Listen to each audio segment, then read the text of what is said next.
Cable ಇದ್ದೀನಿ, ಸಭಾ ಉಳಿಸೋಕೆ ಅವ್ರಿಗಿಂತ ಹೆಚ್ಚಾಗಿ ಶ್ರಮ ಪಡ್ತಾ ಇದ್ದೀನಿ.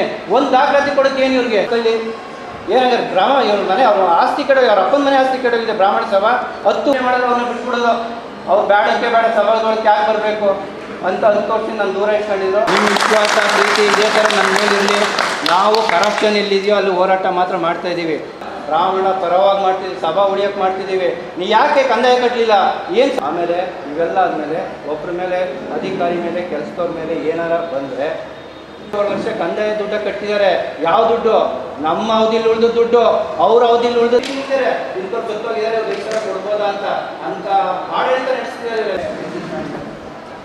40 ವರ್ಷಕ್ಕೆ ಎಸ್ಟಿಮೇಟ್ ಮಾಡ್ತಿದ್ದಾರೆ. ಇದು ಹಿಂಗೆ ಮಾಡಿ ನೀವು ಕಂದಾಯ ಸೆಟಲ್ಮೆಂಟ್ ಮಾಡ್ಕೊಳಕ್ಕಾಗ್ತಿಲ್ಲ. ಅದು ಹೇಳ್ಬೇಕಲ್ಲ ಸರ್. ಈಗ ನಾವು ಮಾಡ್ತಿದ್ರೆ ಬೇಡ ಅಂದಿರೋ ಯಾರು ಮಾಡ್ತಾ ಇದ್ರು ಬೇರೆ 10 ವರ್ಷದಿಂದ ಜನ ಮಾಡಿಲ್ಲ. ಏನು ದಾಖಲಾತಿ ಅಂದರೆ ಬ್ರಾಹ್ಮಣ ಸಭಾ ಇನ್ನು ಒಳ್ಳೆ ಮಾಡ್ತಾ ಇದ್ದಾರೆ. ಏನು ಮಾಡಿದ್ರೆ ನೋಡೋಣ ಏನಂತೆ ಇಲ್ಲ 10 ವರ್ಷದ್ದು ಆಡಳಿತ ಲೆಕ್ಕ ಮಾಡಿಸ್ಬೇಕು ಇಲ್ವಾ ಏನೇ ಜೈ ಜೈ ಮಾತಾ, ಜೈ ಜೈ ಮಾತಾ, ಅಯೋಧ್ಯಾಪತಿ ರಾಮಚಂದ್ರ ಕಿ ಇಷ್ಟರನ್ನು ತೊಲಗಿಸಿ, ಹೆಗ್ಗಣಗಳನ್ನು ತೊಲಗಿಸಿ, ಭ್ರಷ್ಟರನ್ನು ತೊಲಗಿಸಿ.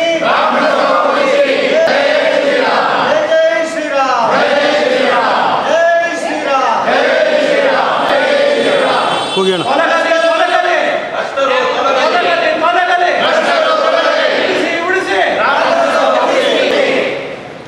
ಭ್ರಷ್ಟರನ್ನು ತೊಲಗಿಸಿ, ಜೈ ಶ್ರೀರಾಮ್, ಜೈ ಜೈ ಶ್ರೀರಾಮ್. ಸುತ ಹನುಮಾನಕಿ ಮಂಡ್ಯ ಜಿಲ್ಲಾ ಬ್ರಾಹ್ಮಣ ಸಭಾಗೆ ತೊಲಗಿಸಿ, ಭ್ರಷ್ಟಾಚಾರಿಗಳನ್ನು ತೊಲಗಿಸಿ, ಹೆಗ್ಗಣಗಳನ್ನು ತೊಲಗಿಸಿ, ಉಳಿಸಿ ಉಳಿಸಿ. ಭ್ರಷ್ಟ ಪದಾಧಿಕಾರಿಗಳಿಗೆ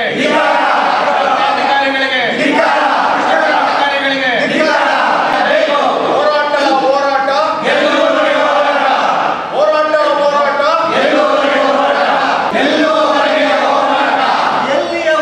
ಹೋರಾಟ, ಭ್ರಷ್ಟ ಹೆಗ್ಗಣಗಳಿಗೆ.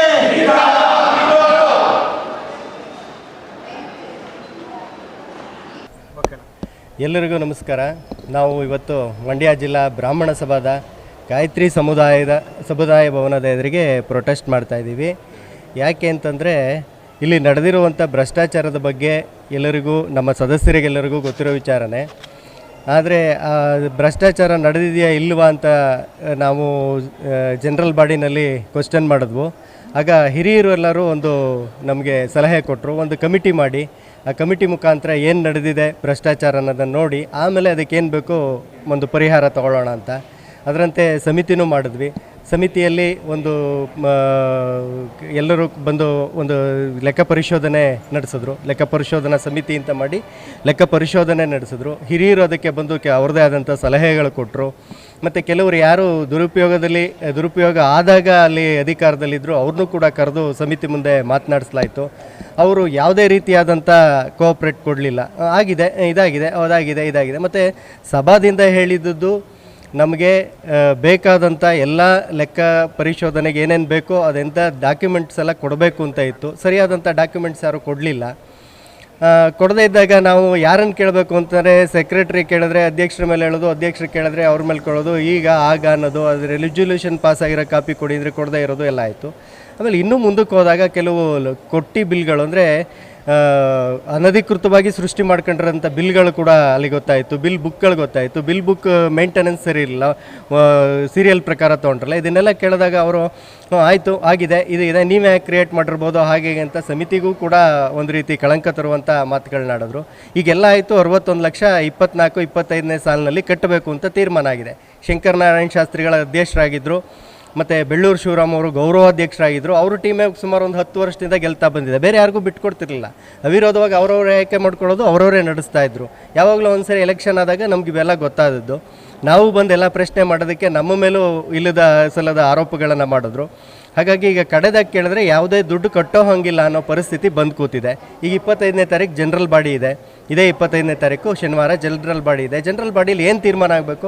ಮತ್ತೆ ಏನಾದ್ರು ಗಲಾಟೆ ಆಡಿದ್ರೆ ಜನರಲ್ ಬಾಡಿ ಜನರಲ್ ಬಾಡಿಲಿ ಸ್ವಲ್ಪ ನಾವೆಲ್ಲ ಪ್ರಶ್ನೆ ಮಾಡೋದಕ್ಕೆ ಅಧ್ಯಕ್ಷರು ಎದ್ದೊಟ್ಟೋದ್ರು. ಆ ಥರ ಹೋಗಂಗಿಲ್ಲ, ಜನರಲ್ ಬಾಡಿಯಿಂದ ಎದ್ದು ಹೊರಗಡೆ ಹೋಗಂಗಿಲ್ಲ.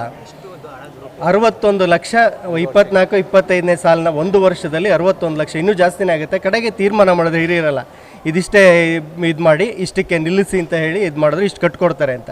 ಅದಕ್ಕೊಂದು ಮಧ್ಯಸ್ಥಿಕೆ ಸಮಿತಿ ತಂದರು, ಅದು ಅದ್ರ ಮಾತು ಇಲ್ಲ. ಕಡೆಗೆ ಈಗ ಮೊನ್ನೆ ಬಂದ್ಬಿಟ್ಟು 3 ಲಕ್ಷ ಕಟ್ಟಿದ್ರೆ ಆಗುತ್ತಾ, 4 ಲಕ್ಷ ಕಟ್ಟಿದ್ರೆ ಆಗುತ್ತಾ?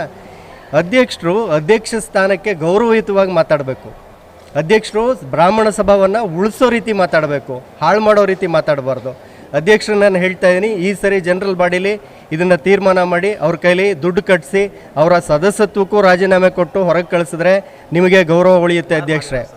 ಅಲ್ಲಿ ಯಾರೋ 24-25ನೇ ವರ್ಷದಲ್ಲಿ ಆಡಳಿತ ಮಂಡಳಿ ಯಾರಿತ್ತು ಅವರು ಬೆಳ್ಳೂರು ಶಿವರಾಮ್ ಅವರು ಗೌರವ ಅಧ್ಯಕ್ಷರು ಅವ್ರ ತಂಡ ಇದೆ, ಅವ್ರದ್ದೊಂದು ತಂಡ ಕಟ್ಕೊಂಡಿದ್ದಾರೆ. ಲಾಸ್ಟ್ ಟೈಮ್ ಎಲೆಕ್ಷನಲ್ಲಿ ನಾವೆಲ್ಲ ಹೋಗಿ ಕೇಳಿದ್ವು, ನಾವು ಒಳಗೆ ಬರ್ತೀವಿ, ನಾವು ಎಲೆಕ್ಷನಲ್ಲಿ ಕಾಂಪೀಟ್ ಮಾಡೋದು ಬೇಡ, ಅವಿರೋಧ ಆಯ್ಕೆ ಮಾಡ್ಕೊಳ್ಳೋ ಅಂದರೆ 5 ಕೊಡ್ತೀವಿ ಅಂದರು, 4 ಅಂದರು, 3 ಅಂದರು, 2 ಅಂದರು, ಕಡೆ 1 ಅಂದರು.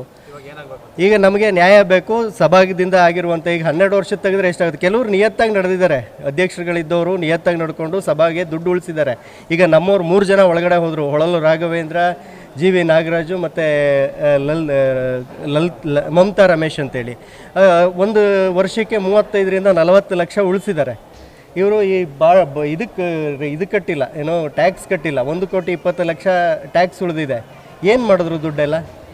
ಇವ್ರ ಫೋಟೋ ಅಂತೂ ಮಾತ್ರ ಒಳಗೆ ಜೋರಾಗಿ ಹಾಕ್ಕೊಂಡಿದ್ದಾರೆ. ಈವರೆಗೆ ಅಧ್ಯಕ್ಷರಾದವ್ರು ಯಾರ ಫೋಟೋನೂ ಇಲ್ಲ ಅಲ್ಲಿ, ಇವರೊಬ್ಬರು ಫೋಟೋ ಏನು ದಬ್ಬಾಕಿದ್ದಾರೆ ಅಂತ ಇವ್ರ ಫೋಟೋ ಅಲ್ಲಿ. ಈಗ ನಾವು ಕೇಳ್ತಾ ಇರೋದು ಕಟ್ಟಿ ಇಲ್ಲ, ಬ್ರಾಹ್ಮಣ ಸಭಾ ಬಿಟ್ಟು ತೊಲಗಿ, ನಾವು ಮತ್ತೆ ಬೇರೆ ಬಾಡಿ ಅಡಕ್ ಸಮಿತಿನೇನೋ ಒಂದು ಮಾಡಿಕೊಂಡು ಉದ್ಧಾರ ಮಾಡ್ತೀವಿ ಅಂತ ಹೇಳ್ತಾ ಇದ್ದೀನಿ ಸರ್. ಇದು ಬೆಳ್ಳೂರು ಶಿವರಾಮ್ ಅವ್ರಿಗೆ ನೇರವಾಗಿ ಹೇಳ್ತಾ ಇರುವಂಥ ಮಾತು. ಅರುಣ್ ಪ್ರಸಾದ್ ಅಂತೇಳಿ ನಾನೊಬ್ಬ ಸದಸ್ಯ. ನನ್ನ ಹೆಸರು ಹೊಳಲ್ ರಾಘವೇಂದ್ರ ಅಂದ್ಬಿಟ್ಟು, ಈಗ ರನ್ನಿಂಗು ಡೈರೆಕ್ಟರ್ ಆಗಿದ್ದೀನಿ ಇಲ್ಲಿ. ನಾನು ಡೈರೆಕ್ಟರ್ ಆದಂಥ ಅವಧಿಯಲ್ಲಿ 1.5 ವರ್ಷದಲ್ಲಿ ಸುಮಾರು 35-40 ಲಕ್ಷ ಉಳಿದಿದೆ.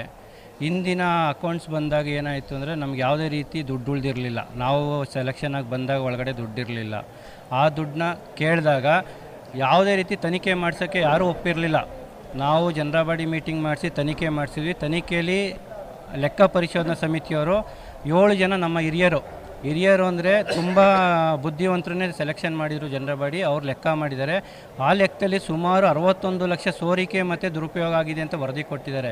ವರದಿ ಪ್ರಕಾರ ಇವತ್ತವರೆಗೂ ದುಡ್ಡು ಕಟ್ಸೋಕ್ಕಾಗಿಲ್ಲ ನಮ್ಮ ಆಡಳಿತ ಮಂಡಳಿ. ನಾವು ಆಡಳಿತ ಮಂಡಳಿಲಿ ಏನು ಅಂದರೆ ಬೆಳ್ಳೂರು ಶಿವರಾಮ್ ತಂಡದವರು 12 ಜನ ಇದ್ದಾರೆ. ಪ್ರತ್ಯೇಕವಾಗಿ ಇಂಡಿಪೆಂಡಾಗಿ ಗೆದ್ದಿರೋರು 3 ಜನ ಇದ್ದೀವಿ. ನಾವು 3 ಜನ ಬರಲಾಗಿ ಬಣ್ಣ ಬಯಲಾಯ್ತೇ ಹೊರತು ಇಲ್ದವ್ರು ಇನ್ನೂ 10 ವರ್ಷ ಆಗಿದ್ರೆ ಹಿಂಗೆ ಆಗ್ತಿತ್ತು. ಸಭಾ ಕಂದಾಯ ಕಟ್ಟು ಲೆವೆಲ್ಗಿಲ್ಲ ಅಂತ ಹೇಳಿದ ಮೇಲೆ ನಾವು ಸಭಾ ಏನಕ್ಕೆ ನಡೆಸಬೇಕು?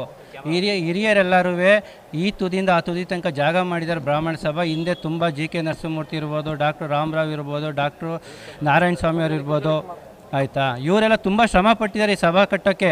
ಆದರೆ ಇವತ್ತು ಇವರು ಒಂದು ರಾಜಕೀಯ ಬೇಳೆ ಬೇಯಿಸ್ಕೊಳ್ಳೋಕ್ಕೆ ಇಷ್ಟೆಲ್ಲ ಅವ್ಯವಹಾರ ಮಾಡಿಬಿಟ್ಟು ನನಗೇನು ಗೊತ್ತಿಲ್ಲ ಅಂದಿದ್ದಾರೆ.